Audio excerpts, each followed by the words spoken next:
Well, the fox is regulating the chicken coop again, where Donald Trump just signed a bill into law that on paper looks like it's going to regulate cryptocurrency, but in reality just left the back door wide open to abuse of consumers and abuse in the cryptocurrency world. Now, why would Donald Trump do that? Maybe it's because so much of his personal fortune is tied to the cryptocurrency industry, who bought and paid for a presidency during the campaign. I'm Michael Popok. Let's take another look at another scandal around Donald Trump. There are just so many, but we keep track of them all here on Legal AF. Hit the free subscribe button. No outside investors. I mean, listen, reporters and commentators who work for mainstream media and corporate media are getting lopped off left and right. Stephen Colbert, people on our own network like Katie Fang, don't let that happen to us. It'll never happen to us. No outside investors, but we need you. Hit the subscribe button. Let's talk about the scandal. Don't let Donald Trump distract and detract from his failures and the cover-up around the Epstein sexual predator pedophile rape scandal that he's a part of and part of the cover-up and leading the cover-up. Don't let that distract from the other financial fraud that Donald Trump is engaged in.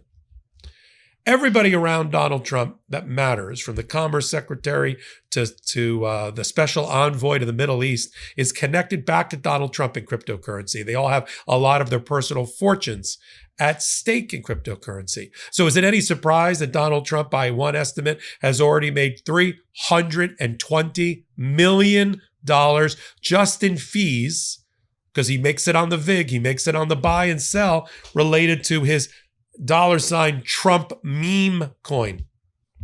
He doesn't care about the value of the meme coin. It moved up to $70. It's back down to $10. He doesn't care about the undulations and the movement of the stock price, because he's the broker, because he's the liquidity pool, because he makes it move. He makes money move and takes a percentage as a result. So while people got crushed when the meme stock went from 70 down to 10, Donald Trump didn't suffer, because he got the fees. $320 million to date. That number will be $1 billion likely before this administration is over. That's why Donald Trump wanted to do the window dressing of cryptocurrency regulation, putting in charge not the Securities and Exchange Commission, which until he got there had a pretty good reputation on how to regulate things like securities, but to the backwater. I'm honest. I worked on Wall Street and I worked in litigation related to Wall Street. The backwater redheaded stepchild, I didn't create that phrase, of the Commodities and Futures entity, the CFTC, to do the regulating. They don't have the budget. They're not going to be given the budget. They don't have the manpower. They don't have the talent to regulate the cryptocurrency market, right? This is putting the fox in charge of the chicken coop, and the chicken coop is the CFTC. So $320 million on fees for the meme coin Trump. But that's not all, folks. He's using cryptocurrency as a way to have people to peddle influence, to have people pay to play, to have people buy a part of Donald Trump. Justin's son, right, the guy you never heard of, has already bought $300 million stake in World Liberty Financial, Donald Trump's company that he owns a lot of. And son's going to do another $100 million investment and buy more meme coins to get access to Donald Trump and the Trump administration. Donald Trump's making money off the back of his public office. That's called public corruption, folks. And if we had a unit within the Department of Justice devoted to public corruption, and we had an attorney general that had any you-know-what brass ones and was ethical, the president would be prosecuted related to it, but that's not going to happen right now. Then we have another person who's trying to buy a pardon in plain sight, Changpeng Zhou. Who's Changpeng Zhou? Who goes by CZ. He used to run a company called Binance. He went to jail under the Biden administration. He wants a pardon. He brokered a deal recently to have the United Arab Emirates, or one of the other Arab countries, make a $2 billion investment through a stable coin backed by US dollar that Donald Trump created, or one of his companies created. That was brokered by CZ, who's looking for a pardon. Influence peddling. Trump for sale, right? Pay to play. There's no other way to call it. Drain the swamp. The Biden crime family. By the end of this administration, Donald Trump will achieve the goal of every head of a kleptocracy and every dictatorship to walk out with over $1 billion of money. And the others that are peddling and trading on the coattails of Donald Trump in such a disgusting fashion, in a way, of course, they attacked the Biden family for going after Hunter Biden, going after Joe Biden's brother because they got some board seats. Board seats? How quaint. How adorable. Board seats? How about follow the money? Follow Don Jr. and Eric Trump as they make their way to Albania to develop a former bombing site, literally bombing sites that still has, and Ivanka's involved with this too, an Albanian resort that they're going to develop on a place where they have landmines that Albania is just going to turn over to the Trump family. Yeah. And in other regions like that, and other, former members of the Soviet Union now being exploited and developed by the Trump family. In the first administration, they were worried about the appearance of impropriety and ethics. Gone. That's what happens when a United States Supreme Court gives a free pass to the occupant now of the White House for any of his criminal doings.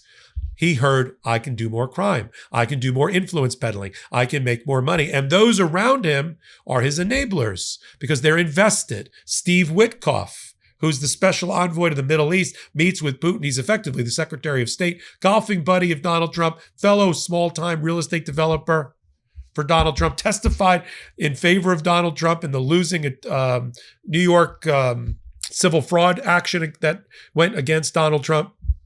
He has a son. He and the son are invested with Donald Trump in that cryptocurrency company, World Finance. He introduced Donald Trump to cryptocurrency, encouraged him to found the company. His reward, he's now the special envoy to the Middle East. He's made billions of dollars along with Donald Trump as well as his son. Barron Trump is he's already made, at last estimate, $40 million. The kid's 18 and a freshman at NYU. The grift continues. Melania Trump, she's putting aside her immigration problem, she's made over $40 million selling a documentary I still haven't seen on Amazon that nobody wants to watch. That Amazon, in order to bribe, let's be frank, the Trump administration, overpaid in order to get into his good graces. The next bidder for that documentary that nobody wants was, I think, $10 million from ABC or Disney. They paid $40 million. Who are they competing against? The market said 10 at best. That delta, that's pay to play. So once Donald Trump figured out he could, in plain sight, rob the American people through cryptocurrency in all different ways, force cryptocurrency to give him hundreds of millions of dollars to get back into office and for his war chest. That happened. The next, surround himself with cryptocurrency advocates and people who are equally invested. Howard Lutnick, formerly of Cantor Fitzgerald, where I once worked, now the Commerce Secretary, sold allegedly his companies back to his sons, but they are very invested in Tether and stablecoin and making lots of money off the back of cryptocurrency. And he is your Commerce Secretary. How much has his family made as it relates just to cryptocurrency since the administration has been up and running? Let's look at that number. Witkoff, how much has he made? We know already the numbers. And none of this has been transparently revealed by the administration, an administration that Carolyn Levitt, who I don't know what she has to, she must go, I don't know if she's religious or not, but she must go to confession every night for the lying that she does for this administration, the shilling that she does, the propaganda that comes out of her mouth. She's like Tokyo Rose meets, I don't know, that North Korean newsreader. And she says, this is going to be the most transparent organization ever, this administration. I don't know. Things we're getting is from media reports and doing the math, because a lot of cryptocurrency is on the blockchain and we can do some of the math, figure out who owns the wallets, right? So what do we do about it? We continue to examine and call out the pay-to-play kleptocracy of the Trump administration. And we run the running total in a wall of receipts here on Legal AF. And we use it against them when the only thing is pass, fail, MAGA at the midterms. I'm going to continue to follow it all. Take a moment, hit the free subscribe button. Help us continue to grow this pro-democracy, independent commentary YouTube channel. You see what's happening out. Blood is rolling in the streets of corporate media trying to placate Donald Trump by firing people like Stephen Colbert or Katie Fang or the rest. We don't have a parent company. We don't have outside investors. We are crowd-funded, if you will. We're crowd-thumbed. Hit your thumb on the subscribe button. That's all we require. So until my next report, I'm Michael Popok. I'm Michael Popok, and I got some big news for our audience. Most of you know me as the co-founder of Midas Touch's Legal AF and the Legal AF YouTube channel, or as a 35-year national trial lawyer. Now, building on what we started together on Legal AF, I've launched a new law firm, the Popok Firm, dedicated to obtaining justice through compassionate and zealous legal representation. At the Popok Firm, we are focused on obtaining justice for those who have been injured or damaged by a life-altering event, by securing the highest dollar recoveries. I've been tirelessly fighting for justice for the last 35 years, so my own law firm organically building on my Legal AF work just feels right.